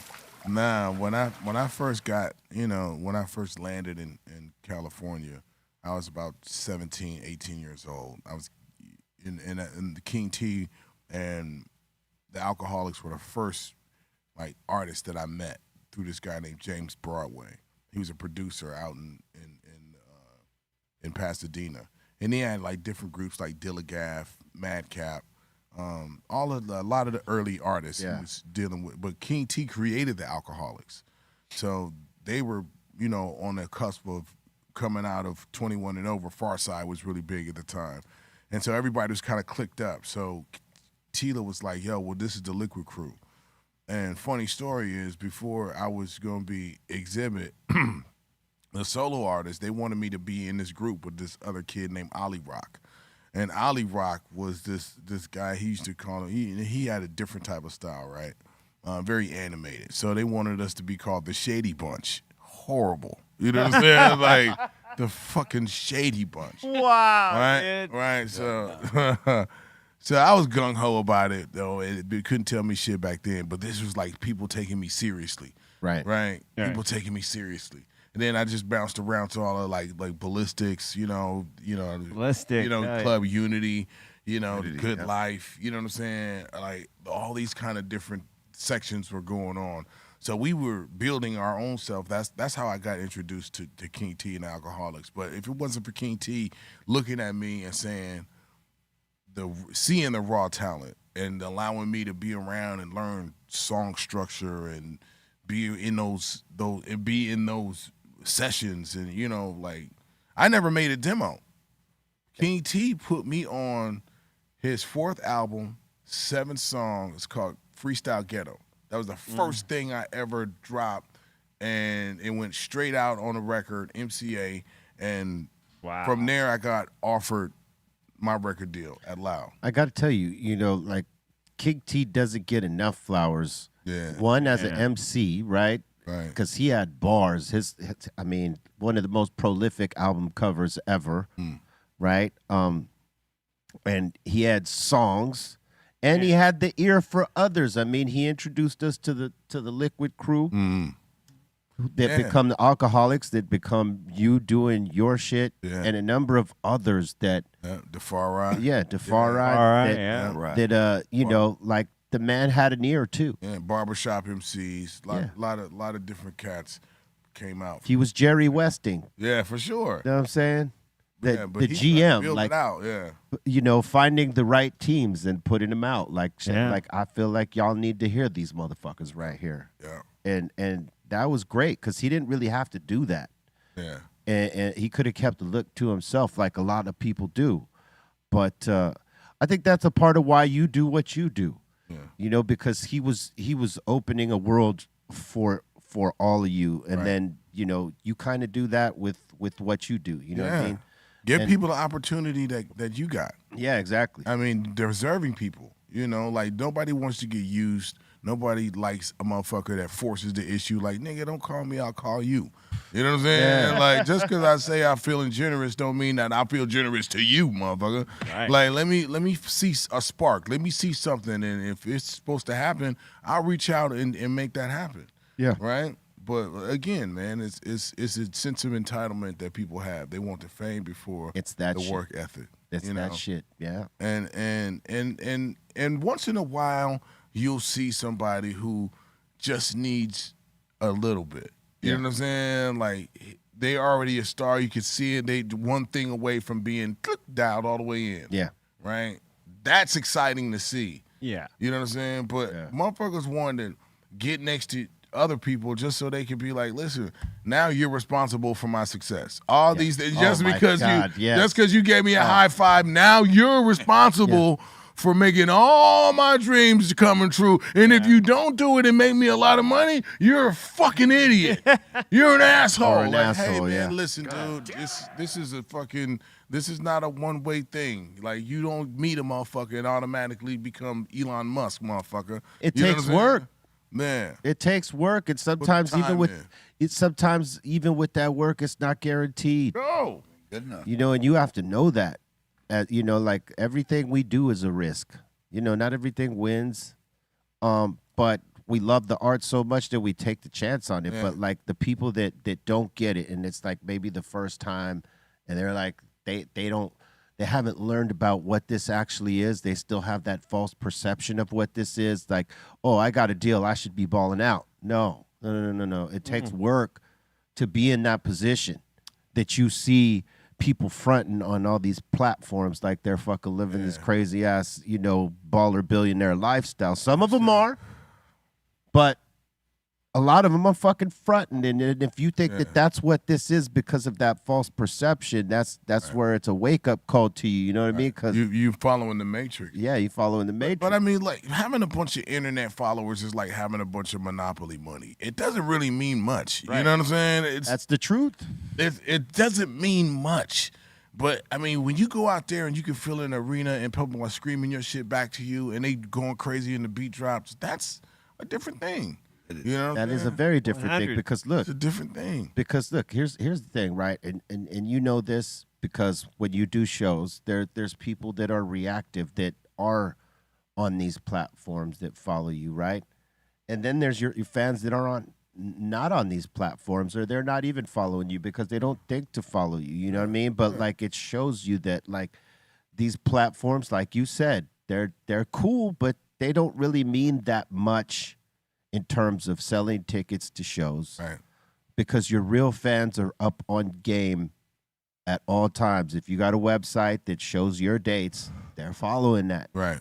You know what I mean? Or if you go on a show that or to promote on any one of the fucking podcasts or on the radio, and you fucking say, hey, if you guys want to check out what I'm doing for my next 3 months, go to my website. You'll get to see the calendar and blah, blah, blah. You get to see the link tree. And All those that shit is there. And your real fans that buy tickets and all that shit will follow that. And some of the ones that are on these platforms will follow that. And you'll see comments from them. But like the majority of the people that follow you, they ain't in all these places at one time. Yeah, that's like when you were making a friend on Facebook, and then you have all these thousands of people say they're gonna go, but they're from everywhere. Yeah. They're from all over they're the from world. everywhere. Like, yo, you're thinking, oh my God, 3,000 people like they're gonna come. That shit is cap. Yeah. You know what I'm saying? You find out the hard way too. You get all excited. Oh man, 3,000 people said they're coming to my thing, and then you get 1% of that. It only happens for pop stars, really. Yeah. It only happens for pop stars because that's a different fucking game.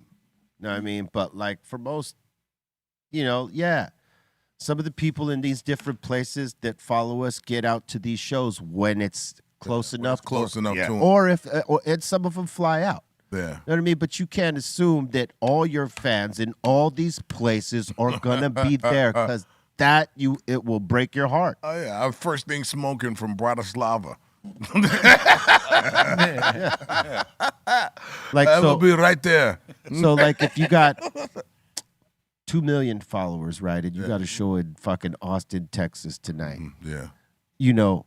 Not all your fans from Texas are gonna see that post. They're not all gonna fucking react to it. They're not all gonna show up. Maybe 0.2. Right. But you can pay for that access, which really sucks. You could, but Right, it's still you can. It doesn't really work. Yeah, like People ain't on Instagram to see ads. Yeah. They want to see the fuck shit or the funny shit or the triumphant shit. But you pay for that full 2 million, those 3,000 people will show up. That's the thing. They chokehold it. They know how valuable the volume is and how loud it can get. If you go to if you go to 2 million people every day, everything you touch is going to be well promoted. It's like having your own television station. Yeah. But the thing is that Instagram ain't really keen on us promoting the art. Yeah. And most especially music. Yeah. Like, let me tell you, X, I don't know if this has happened to you, but it's happened to me. Like I put out a clip, I'm going to say for the better part of 8 months ago, put out a clip of the shit Psycho Les and I was doing, Real Psycho, right?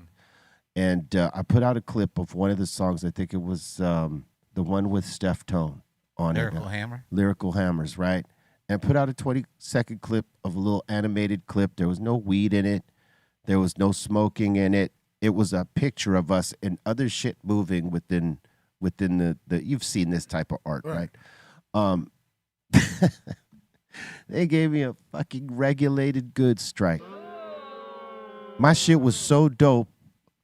What the fuck? They fucking gave me a regulated goods strike and pretty much squashed the content distribution on it, meaning they didn't let it get out everywhere the way they would any other post, right? So if you're following me, it's not going to show up in your feed. You would have to scroll all the way to the bottom to get to it, or you'd have to come directly to my page to see that shit because it won't pop up for you. And that's how they fucking do it. Wow. They limit the content distribution of your shit. And that's, what are you going to promote with that? But that was with music. It wasn't even with cannabis. Because look, X, I don't know if you looked at my IG. I took all my cannabis shit off my site because I was getting hit almost every month with this is inappropriate, or this violates this or that, or blah blah. Ours blah, has been blah. taken down. Well, we just get it back. My shit has been shadow banned for a while. Yeah, no, I've been stuck at the same followers for the last 5 years. Same. Like I've been stuck at 1.3 for the last 3.5 years, right? And it's like, and we talk about this, like, gain 10,000 followers but lose 11. Lose 11. So in the middle It's somewhere, like they're knocking them down or something, or it could be bots. So it could be saving us. So in the middle, you know, you actually gain maybe 100 followers. Yeah. Right, and it's a fucked up game they play. Yeah. This is to punish your account. But what I'm saying is, they don't allow you to push cannabis. Obviously, they crack down on that. But they Until also, they homies get to own it. But they also fuck with music. Yeah. And that's crazy to me. But because they don't want you putting the music on. If the music is attached to some fuck shit, triumphant shit, or cool, they don't mind that if it's within their library. But if it's where somebody's getting hurt, different story, right? Like seriously hurt. If it's like some clumsy, you know, like funny type shit, it depends on the type of fail that happens. Right. They don't mind you using that shit. But like, if you just try to be pumping your music, at least with my account, they treat it like it's drugs. But then you could see somebody gunned down, like full blown gun violence, like or fucking full blown sex, like I've seen that. Like, where is the moral compass that they're using to determine what's good and what's not good? It's their own moral compass. It's theirs. Like, yo, we're smoking weed. Like, I see motherfucking like raccoons doing lines of like cocaine on like with AI, right? Like, I see that. That was like, a great post. Leave us alone, man. Yeah. Like, we just want to talk about the same shit we've been talking about for the last 20-some years. Yeah. And it's almost like if you want to promote your stuff, you got to pay. You got to pay to play. Yeah, that's actually what they want. But they want you to spend significant money. They don't want you spending Nickel and $100, diamond, $200. No, they want you to pay that rack and above. All right, what else you got? Next in here is One Happy Mama saying, yo, loving that new song with Xzibit and Coyote, California. It's fire. Yeah. And she's also saying, Demrick, we love seeing all your new music and glad you're back on the show. Hey, I thought it was dope that you got with those guys, because those guys are real bar spitters, man. And I knew that it would be dope. Yes.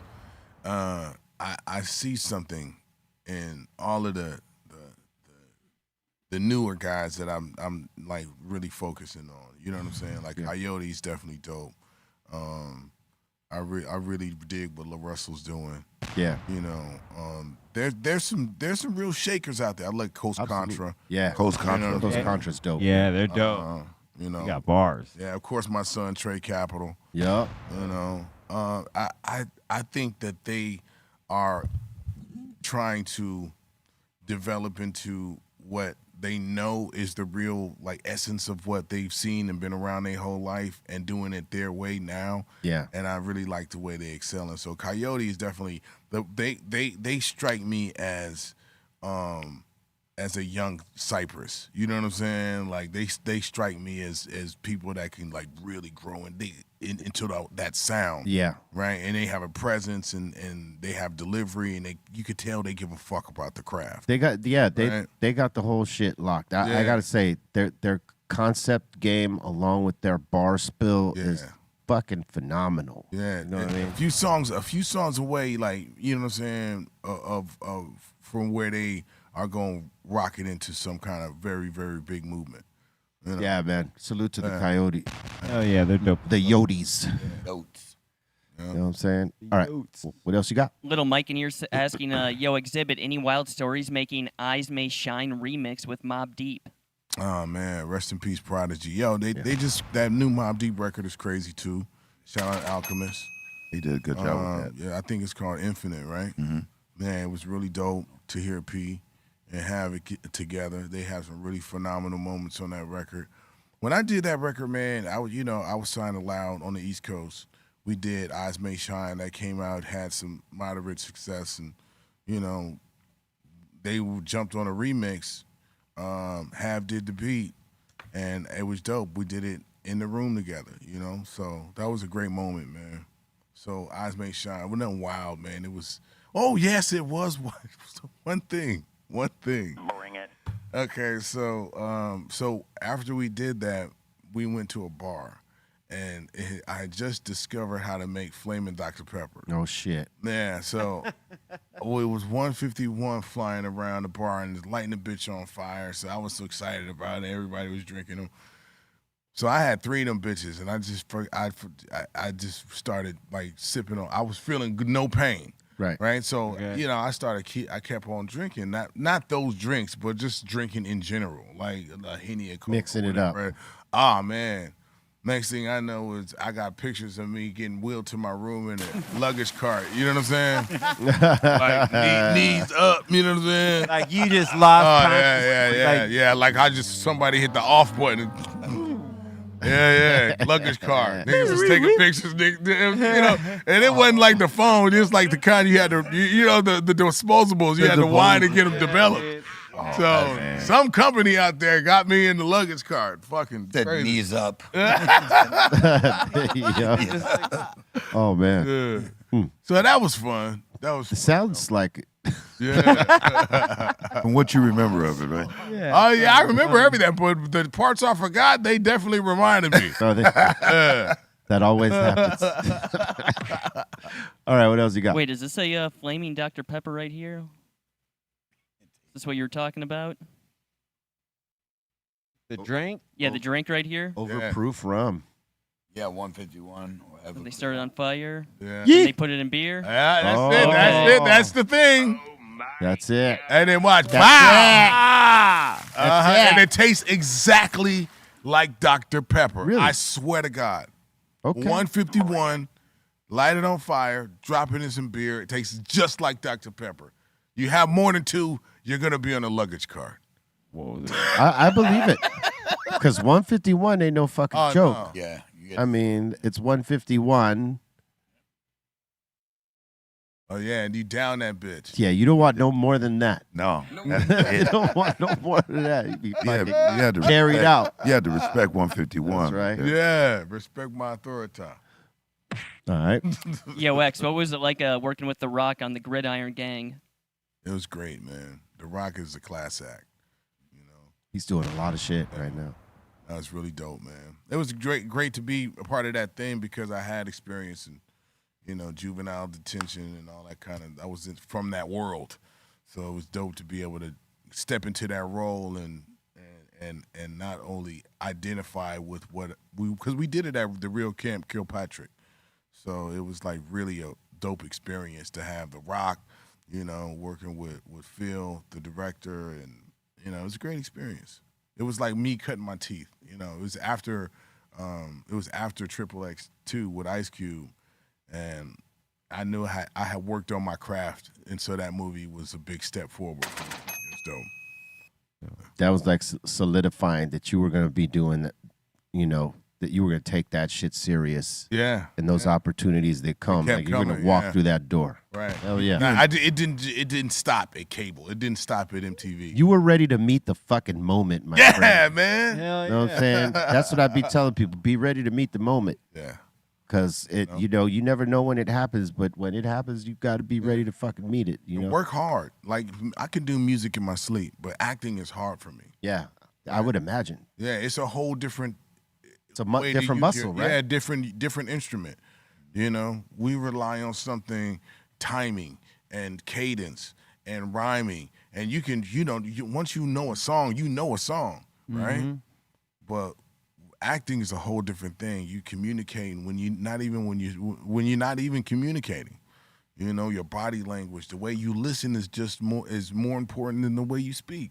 Pace of the dialogue. Oh yeah. Making it sound natural and feeling it and making it your own and having emotion to add onto it.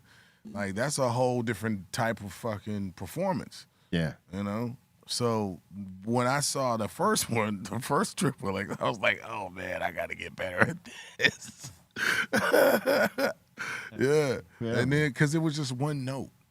But then you just start realizing what you look like, what your face 30 stories high, and what you sound like when you deliver, you know what I'm saying? And you talking like this the whole time, you know what I'm saying? It's like I don't know what to do with my hands, you know what I'm saying? Yeah, Oh, the yeah. fucking director. Hey, what's he doing with his hands? Yeah. Tell him to put his fucking hands down. God damn it. You know, but my goal is to really take. I have to do what I need to do, and I have prioritized music at this point. But eventually, when I am able to focus on acting and that, hopefully those opportunities are still there. If not, I can create my own opportunity because I know how to do. And I know how to tell stories. I just got to find a creative way or outlet to do so. I believe they'll still be there for you because they know your value. But that being said, you made a point. You don't have to wait for them. You could totally do it because you have enough experience that you could put together whatever vision yourself. Correct, man. We could tell our own stories. That's right. We could tell stories that haven't been told yet, That's and they right. don't always have to be centered around hood activities. No. We are Exactly. good storytellers, period. History tellers, That's right. Yeah, we can tell it how it is before they try to erase it, True that. And we can do that with our art. We've always been rebellious. We've always been people that have spoken our minds and our hearts. So, we don't have to stop now just because motherfuckers don't want to stream it. True that. What else you got, Bolton? Above and Below's asking, can you ask Demrick if he'll be back on Twitch again? Ooh. Are you going to be back on Twitch, Dem? Are you off Twitch? I've been off Twitch for a couple years now, What? but I was thinking about jumping back on there. What happened? Oh man, Did you get booted off? Life. Busy. I think busy. I was on there a lot during COVID, and at the end of COVID, touring started opening back up, and a lot of stuff. I was doing Monday through Friday. I was doing like 12 to 3. I was doing 3 hours a day, 15 hours a week. Ooh, that's a big commitment, buddy. Yeah, so I was locked all the way in, and then when everything started opening back up, I was excited to hit them stages, get back in the studio, and do all that other stuff. But yeah, I got to get back on Twitch. You got to get I'll back be back. on Twitch, man. Bring it. I saw a couple people in the chat room mention bowling. Xzibit, you ever go bowling? Bowling? Yeah, we're a big bowling squad over here. We enjoy bowling. Yeah, we go bowling. I mean, I hear I you don't got a to ball. spin. I hear you got a ball. Yeah, well, my bowling name is Deathmaster 3000. All right, I feel you. Nice. You got a straight.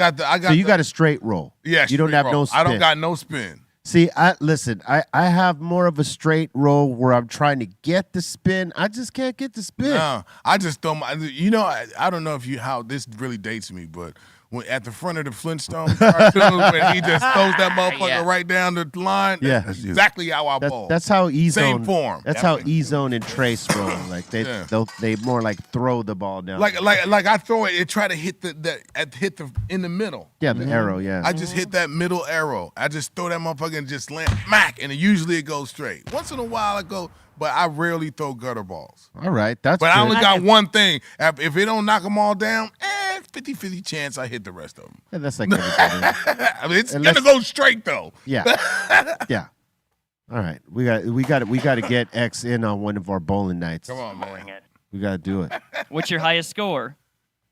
I don't know. Why did you sound so challenging? Yeah. Jesus. Oh, we gonna find out. I don't know if he had his own squad or what. Like, No. It's not that serious. But I mean, I've hit the three little X's at the end of the game. You know what I'm saying? You got the turkey. Oh, the turkeys. Yeah. I've done that once or twice.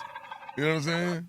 Yeah. So you never really kept track of what your highest score was. No, but we gonna start now. All right. Cool. That's fair enough. That's all right. That's fair enough. Because most folks that don't bowl in a league, they're not. Yeah, remembering. I gotta find. I don't even know if I have my bowling ball anymore. I had the little clear with the skull in it. Oh, you got yeah, one. I got that Yeah, one. that's Yeah, cool. Yeah. and I had my own shirt, Deathmaster 3000. I used to really get out. All right. Hell yeah. You got to come with us one of these nights. We'll figure out a night. Yeah, Demrick's been with us. Old Lefty over there's been with us. But let me have a disclaimer real quick. I usually went for the beer. That's okay. And there was these bomb ass fries and a beer, and by the end of the second game, I was letting motherfuckers bowl. I was like, go ahead, man. Hey, listen. Sometimes Psycho Les comes with us, so you'll have the beer partner. Here Come you go. on, man, let's go. Oh, you should see him bowl. He has a great time. Yeah. Oh, yeah. He doesn't let go of the beer. One-handed with the beer, like with one hand hitting a strike. He'll even do a Michael Jackson spin. Oh, you know what I'm no. saying? He's going to end up down the motherfucking down the lane. Oh, man. Salute to Leezy. All right, what else you got? Sick in here saying, yo, you guys need a UK serial killer tour. You know, oddly enough, we have never performed here in the United States as serial killers. The only tour we've done, I mean, performances were overseas. We went and did a European tour. I don't know if we did a South American tour. I feel like we did, but I'm not exactly 100%. I think we did Europe twice. We did Europe twice. That's what it was. That's the crazy shit about this. Like we did 2 runs in Europe. We never did one show here. Not one. We Not did one in one. Russia. Yeah, we did one in Moscow. Yeah. That was big. Yeah, that was crazy doing the show in Russia. Yeah. That was cool. They ate it up. We did a part of Siberia too, where it did a whiteout. It's cold over there, huh? Oh, cold ain't the word. That's some other shit over there. Yeah, I don't see us going back too soon, but At least not in the wintertime. not in the winter time. All right. What else? You got anything else? Nope, that seems to be it. Word up. Salute to all y'all that if we didn't get to submissions, we're sorry. We'll fucking knock those out tomorrow. But much love to all y'all for being here with us. Salute to Demrick and Xzibit for coming through and sitting there with us. Kingmaker is the joint. Let them know where to get it, X. Yeah, man. Go to my social media at Xzibit, Xzibit. Download it, stream it, do whatever the fuck, but come see us live.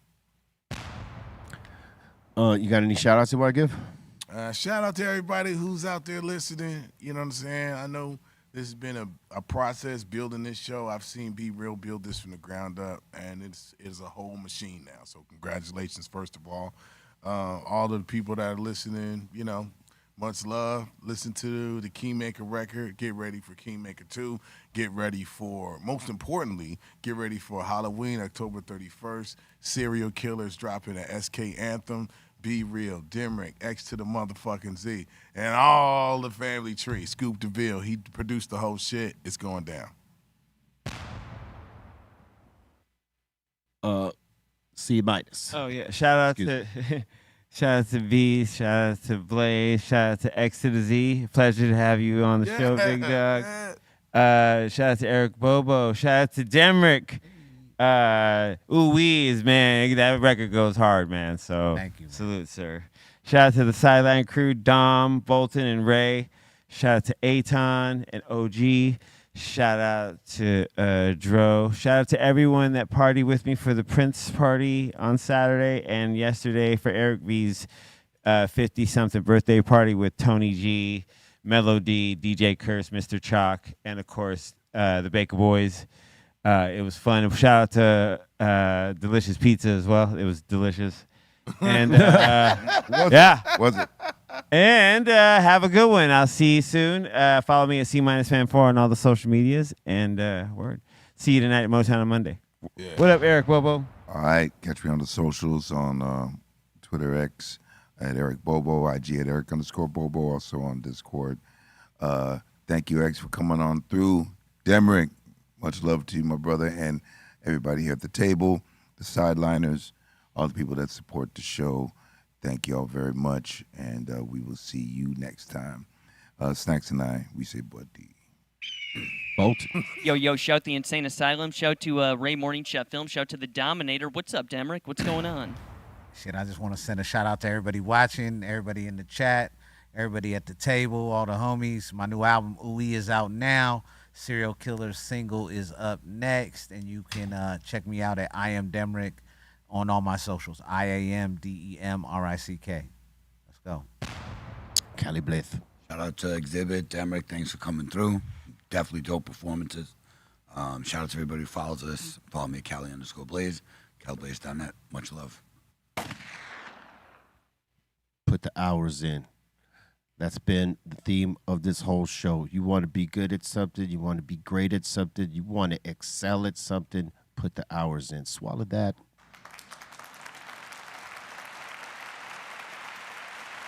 BeReal.tv.